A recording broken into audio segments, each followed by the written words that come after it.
L'orthokinésie est une thérapie proprioceptive qui est fondée sur la manipulation du corps humain dans son état naturel de tension posturodynamique.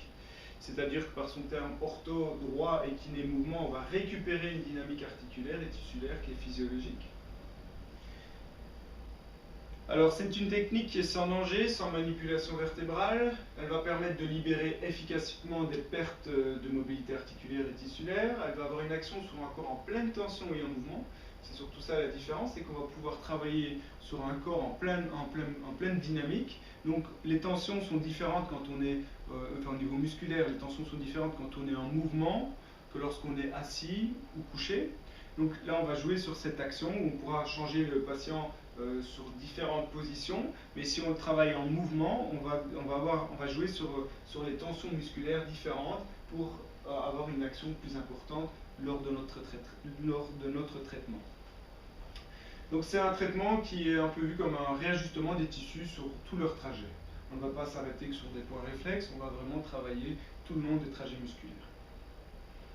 Alors, le point le plus important, c'est quand même, puisque c'est du proprioceptif, c'est on va travailler sur des récepteurs kinesthésiques qui seront musculaires et cutanés.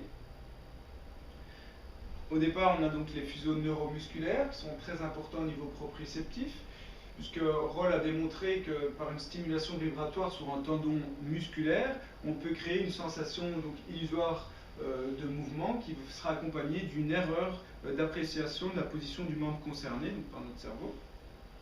Ce qui veut dire qu'on peut créer l'illusion au cerveau qu'un mouvement est effectué alors qu'il n'y a pas eu de mouvement, mais juste par une stimulation vibratoire sur un tendon. À titre d'exemple, si on stimule ici le tendon des ischio-jambiers, eh bien la personne va avoir une illusion que la jambe se tend ou qu'un mouvement s'effectue en extension alors qu'aucun mouvement ne se fait. Donc si à ce moment-là vous avez une perte de mobilité, vous pourrez la libérer par illusion cérébrale. Edin et Johnson ont démontré aussi qu'on pouvait avoir ce même type d'illusion, mais par stimulation cutanée, par stretch cutané, ce qui veut dire que le fait de stimuler aussi au niveau de la peau, on peut créer des illusions au niveau cérébral et gagner au niveau de certaines mobilités. Alors les fuseaux neuromusculaires sont aussi très sensibles à l'allongement, donc on va pouvoir utiliser cette fonction au niveau des muscles antagonistes, puisque lorsqu'on va travailler en mouvement, bien, les muscles antagonistes seront plus étirés. Et l'antagoniste va jouer un rôle fondamental pour informer donc, de la trajectoire, de la direction et de la vitesse de mouvement. Donc au niveau proprioceptif, cet antagoniste sera très important. D'ailleurs, quand on voit ici le fonctionnement du faisceau neuromusculaire, on peut constater que lorsqu'on l'allonge, eh bien, on a automatiquement une fréquence augmentée des potentiels d'action au niveau de ce même faisceau neuromusculaire, alors que si le muscle est en position de contraction, il est raccourci, la fréquence des potentiels d'action va diminuer. D'où l'intérêt d'essayer de travailler sur un muscle en plein allongement, en pleine tension. Au niveau de la méthode, on va travailler aussi sur la technique d'inhibition réciproque qui est bien connue. Le fait de contracter un muscle, son antagoniste va être inhibé par réflexe. On pourra utiliser ce réflexe pour donc décontracter un muscle, mais en même temps on pourra profiter de sa détente pour aller le crocheter ou aller travailler dessus tout le long de son trajet pour l'inhiber.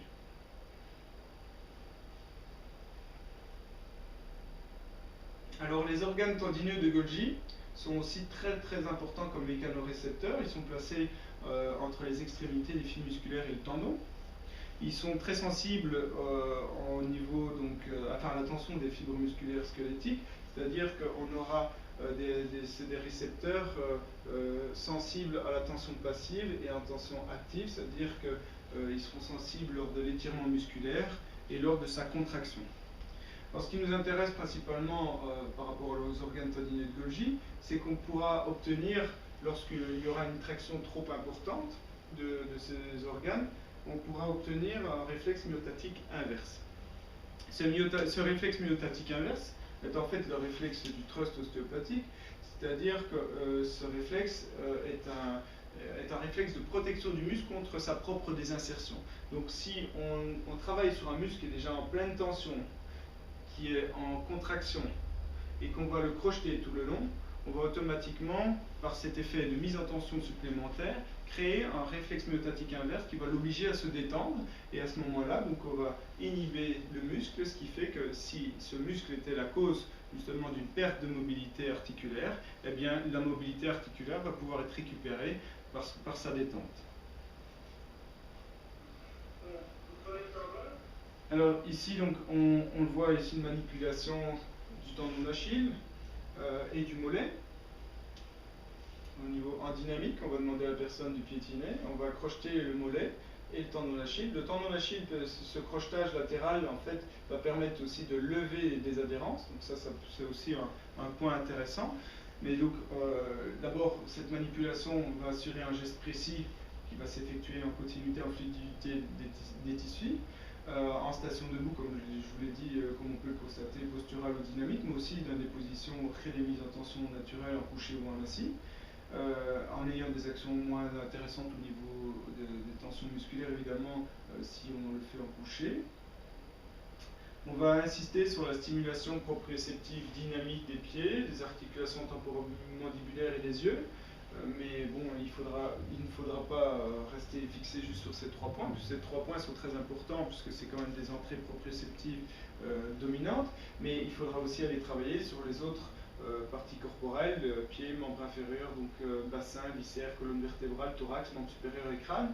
Donc on pourra aller travailler sur tous les tissus au niveau corporel dans sa globalité. La méthode est assez rapide et stimule donc tous les tissus proprioceptifs, du superficiel au profond. On va travailler au niveau de la peau, des fascias, des muscles, des ligaments et des os.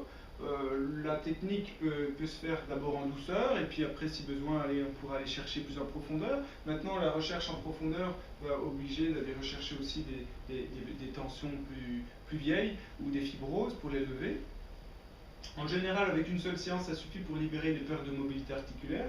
Bon, par contre, si on veut un ancrage proprioceptif cortical, il est possible donc de le faire en plusieurs séances. Maintenant, évidemment, tout dépend de la technique qui sera effectuée, si on y va en superficiel ou en profondeur. Maintenant, tout est qu'une question de palper et d'entraînement. Là, on voit sur la carte ici tous les tracés musculaires, tous les tracés donc de manipulation. Donc là, il suffira de les suivre tout simplement pour avoir le meilleur effet proprioceptif et manipulatoire. Alors l'action de la manipulation va être principalement l'accélération du processus inflammatoire par augmentation de la circulation locale avec effet antalgique, libération d'adhérence, une décontraction musculaire proprioceptive qui sera en fait via un réflexe myotatique inverse, via une inhibition réciproque ou via une inhibition cérébrale. Alors pour conclure, la kinépodie est une thérapie qui va insister sur la recherche des causes biomécaniques perturbatrices, posturales et dynamiques, sur la stimulation proprioceptive des différents tissus du corps humain, du superficiel au profond, et sur la rééducation avec des outils innovants qui vont respecter la dynamique du corps humain, donc des outils actifs, donc semelle kinépodique, premier amortisseur stimulant, orthèse buccale active, le premier équilibrateur, on va dire, temporomandibulaire, et la planche oculaire active qui est une planche de rééducation oculomotrice.